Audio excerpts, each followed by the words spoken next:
Hello people and welcome to another Btekt. David here and I'm excited today because this just showed up.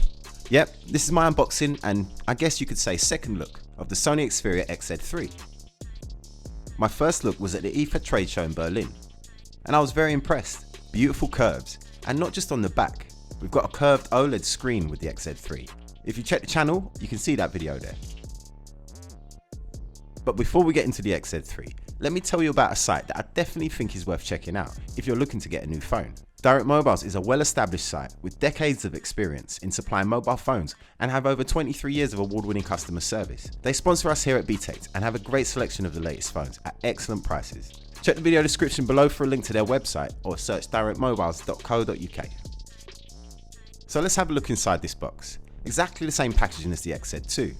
I can't remember if the XZ2 had that holographic effect with the logo or not. Let me know in the comments below if you know. I know somebody who would know, and that's Nadim from Sirocco. He won our competition for the XZ2 a few months back. And before you ask, yeah, we're doing our very best to get an XZ3 to give away too. So click the subs and notifications bell, or follow us on social media to be the first to hear about that. On the back of the box, it lists some of the features of this handset. The 19 megapixel Motion Eye rear camera, the 13 megapixel front camera, a 15.2cm or 6-inch QHD Plus display, USB Type-C, 3300 mAh battery, a Qualcomm Snapdragon 845, 4GB of RAM and 64GB of ROM, and IP65/68 water and dust resistance, which I'm not exactly sure what that means. Do they mean IP67, or are some rated at 65 and some at 68? I'm not sure. Judging from the marketing material on their website, it seems like it's been tested between IP65 and IP68. But they're not really giving a specific rating. There's also Wi-Fi, Bluetooth, NFC, Qi wireless charging and microSD support. First thing in here is the handset, wrapped in protective plastic. The phone is not intended to replace the XZ2, so I'm not expecting any surprises inside the box. I'm going to turn it on and give it a minute to start up. Also in the box we get a USB Type-C cable, fast charging USB power brick, and thoughtfully, as there's no headphone jack with the XZ3, a 3.5mm jack to USB Type-C adapter. This is not a retail copy, so it's not filled with all that documentation. I'm sure it will be if you buy one. Let me get this plastic off, and I just love the way this thing looks. And it isn't even in its best colour. Well, not for filming anyway. The black is just so stealth, it's not easy for me to show off those curves properly. But it is gorgeous. This colour is just called black, but there's also a white silver, forest green and Bordeaux red to choose from.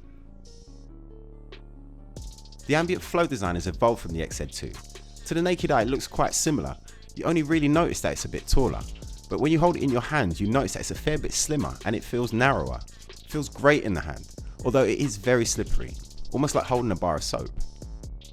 On the front, the Gorilla Glass 5 is curved on all sides, which is a nice touch, and it protects this beautiful curved 6-inch OLED QHD Plus HDR tri-luminous display with 1440 by 2880 resolution, and it looks amazing.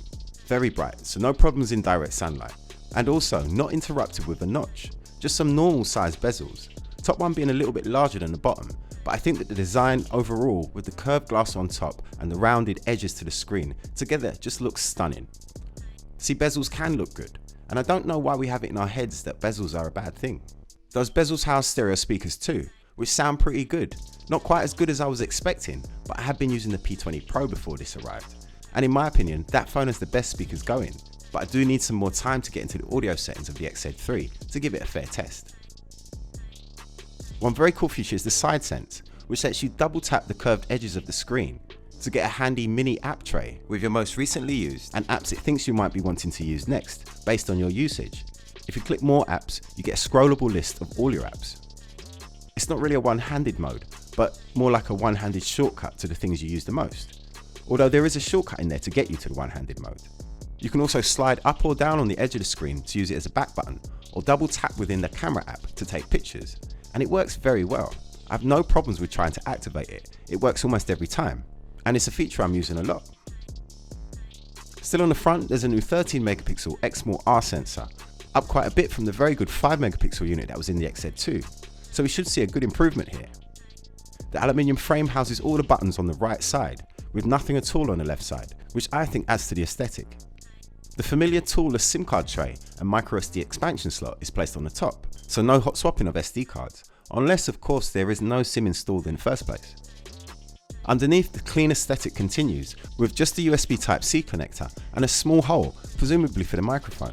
Over on the back, we get more beautiful curved glass. I like the Xperia logo at the bottom and the fingerprint scanner, which is, again, a bit too low for my hands and is exactly the same size and shape as the camera lens, so you definitely will smudge it with your finger. You do get used to it though, and if I hold the phone in a certain way, it actually falls perfectly under my finger. Trouble is, I don't hold the phone in that way naturally, so I'll just have to train myself to go low. But once you get a case for it, it stops being a problem altogether.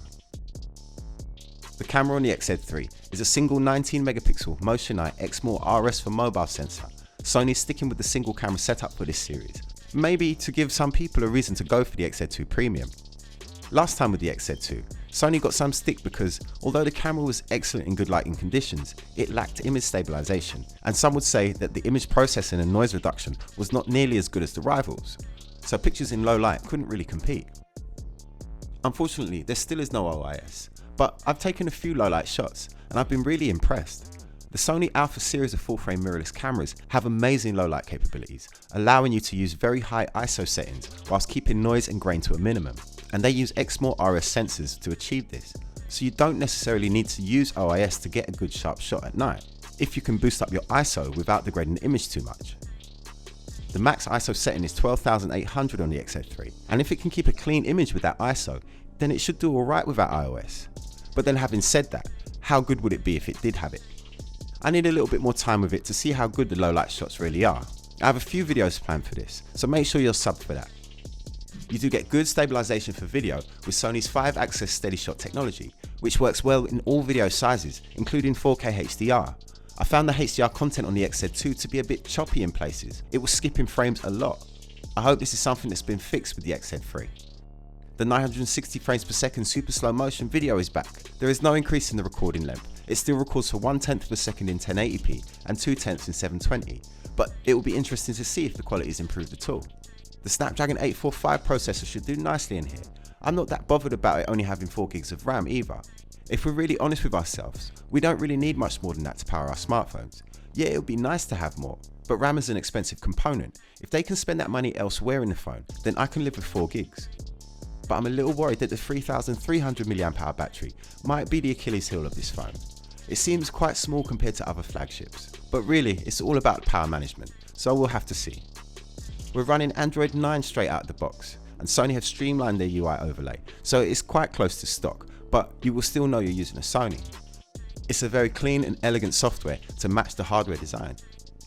Overall, it's a beautiful package, the best looking smartphone of the year, with some very nice features, and still only one camera.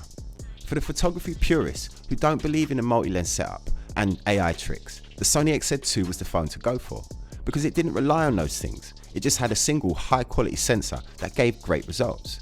And now the XZ3, it seems, has taken that up a notch. There is a lot going on with this handset, so make sure you subscribe and turn on the notification bell to see my full review and camera comparisons between this and the latest heavy hitters. So that's it from me. Hope you enjoyed my first look at the Sony Xperia XZ3, and if you like this one, click the like button for me. I'll be back with more on the XZ3 and other phones very soon. I'm David Wildman, and this was Btekt.